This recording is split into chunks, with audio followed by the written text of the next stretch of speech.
ভোগ আরতি আপনারা গান না? এই আপনাদের দেশে ভোগ আরতি গায় তো নাকি? প্রত্যেক দিন গান না একদিন গান? হ্যাঁ এই বাবা ও সব সময় ভক্ত সঙ্গে যায় তো। হ্যাঁ আবার দেখবেন আবার তো আমাদের তো আবার হিন্দুদের বাড়িতে আবার আজকাল মিথ্যা কথার জম হয়েছে, ভোগ আরতি দিয়ে মিথ্যা কথা। ওই কি বলে জানেন, ভোগ আরতি ধরছে কর্তারা, এই যে কর্তা যখন গাইয়ে বেড়ায় প্রমাণ পাইলাম, বাইর পিঠায় প্রমাণ দেয়, কাকুরে আজতে খাটায়, দেখেন বাইর পিঠায় দরাই দেয়, আমার কাকু প্রত্যেক দিন যায়।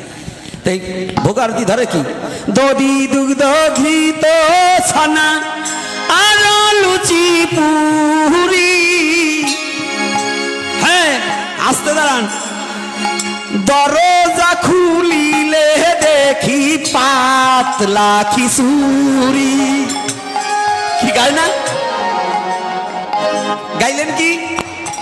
দধি দুগ্ধ ঘৃত ছানা আরো লুচি পুরি, দরজা খুলে দেখবেন খালি পাতলা খিচুড়ি। তা আপনি দিবার পারবেন না, গাবেন কে? দধি দুগ্ধ যদি না দেন, ঘৃত ছানা লুচি পুরি যদি না দেন, লুচি আলাদা পুরি আলাদা, মালপোয়া আলাদা, সর ভাজা আলাদা, আলাদা না? এক কষ্ট পাচ্ছেন নাকি? তাইলে ভগবানকে কি মিথ্যা কথা বলছি? আজকাল আবার আর এক ফাঁকিবাজ গ্রুপ জুটছে, ভোগ দেয় 3 খান, কয় বামে প্রিয় গদাধর দক্ষিণে নিতায়, ওই যে মধ্যয়া শোনে বৈশেন চৈতন্য গোসাই।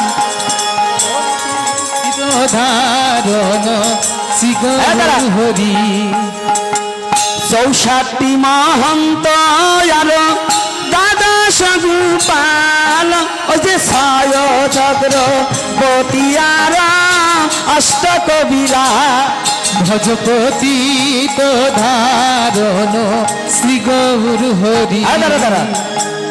আসন দেশে কয়খান? কয়খান? বৈষ্ণবরা জিজ্ঞাসা করছি, কর্তা ভোগ দিলেন 3 খান, ভোগ আরতি দিলেন, কার কার ভোগ দিলেন? কয় গুরু, কৃষ্ণ আর বৈষ্ণবের। আচ্ছা গুরুদেব কি ভগবানের নিবেদিত প্রসাদ ভিন্ন পাবে? এই পাবে?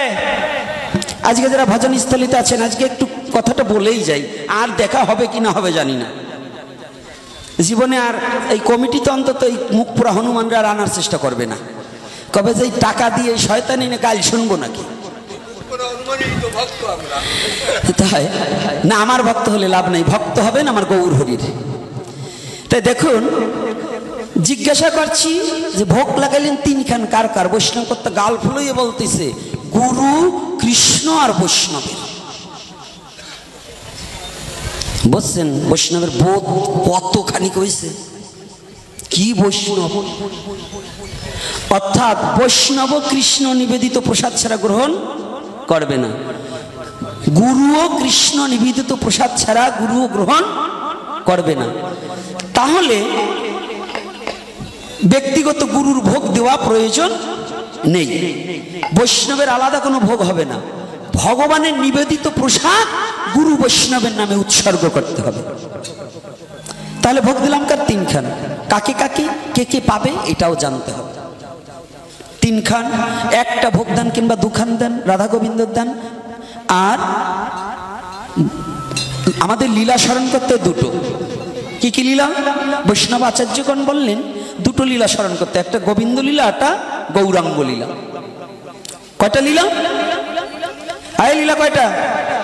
আপনারা যারা কৃষ্ণলীলা গাওয়ার আগে গৌর বন্দনা না করলে কি কৃষ্ণলীলা গাওয়া যায়? পদাবলী কীর্তন যারা করেছেন আগে কি হয়? পঞ্চতত্ত্ব হয় কিনা? গৌর লীলা আগে হয় কিনা? তাহলে ব্রজলীলায় যেতে হলে আগে গৌর লীলা স্মরণ করতে হবে। এজন্য ভোগরাগ 2টো লাগাতে হয়, একটা গৌরাঙ্গের, একটা রাধা গোবিন্দের। রাধে রাধে। আর যদি তাতে না হয় পঞ্চতত্ত্বের ভোগ লাগাবেন। জিজ্ঞাসা করছি ভোগ দিলেন 6 খান, কার কার? কয় শ্রীরূপ সনাতন ভট্ট রঘুনাথ, শ্রীজীব গোপাল ভট্ট দাস রঘুনাথ। মানে বাবার কালে মুখস্থ বিদ্যা বলে দিলেন। এটা নয়, এটা না বাবা। ওখানে 6 খানা ভোগ হচ্ছে, পঞ্চতত্ত্বের 5 খানা, রাধা গোবিন্দের 1 খানা। তো রাধা গোবিন্দরটাই আবার গুরুদেবের নামে উৎসর্গ করা হয়, এইটাই গুরুবর্গে চলে যাবে। তো এখন এই যে পরম্পরা না জেনে যদি ভোগরাগ সিদ্ধান্ত করা হয়, তাহলে সেটা যেমন অবৈধ হয়ে যায়। কি হয়? বৈধ না অবৈধ?